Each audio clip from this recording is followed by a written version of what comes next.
quelle que soit finalement la décision d'Emmanuel Macron quant au choix d'un Premier ministre, le Rassemblement national est lui assuré d'être exclu de toutes les coalitions ou alliances possibles au sein de cette Assemblée nationale, ce qui déjà dans un premier temps permet à Jordan Bardella, le président du Rassemblement national, de pouvoir dénoncer des alliances contre nature visant à empêcher le Rassemblement national au sein de l'Assemblée nationale. Avec 143 députés, il s'impose donc désormais comme le premier parti d'opposition, et ce très largement.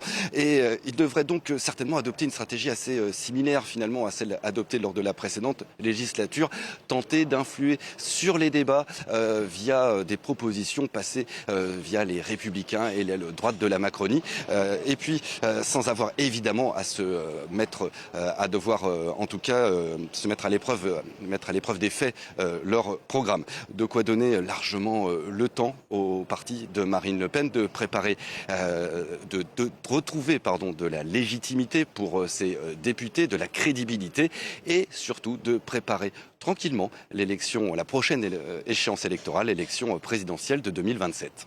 Sauf que les mauvaises nouvelles se sont accumulées pour le parti depuis les élections de dimanche, Julien.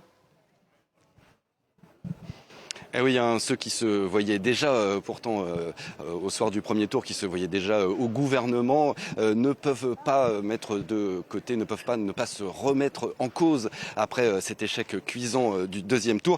Jordan Bardella, le président du parti, a d'ailleurs déjà dit dès lundi qu'il prenait sa part de responsabilité dans cet échec. Et les premières têtes au sein du Front National ont déjà commencé à tomber.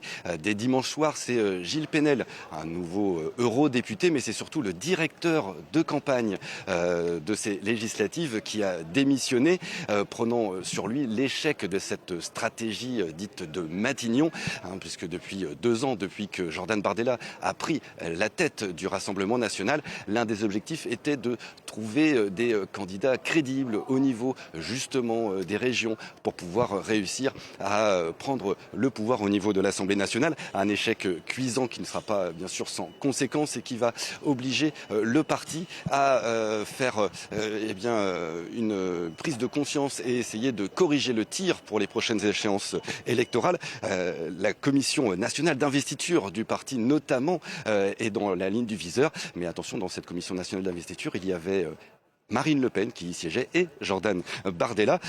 Et puis ensuite, il y a bien sûr toutes ces échéances judiciaires à l'automne par rapport aux députés, aux assistants parlementaires européens qui seraient des emplois fictifs. Ils devront en répondre devant la justice. Et puis, il y a cette enquête ouverte pour financement illégal de la campagne de 2022, la campagne présidentielle de Marine Le Pen. Je vous propose d'ailleurs de voir un reportage de Nicolas Chamontin pour plus d'explications.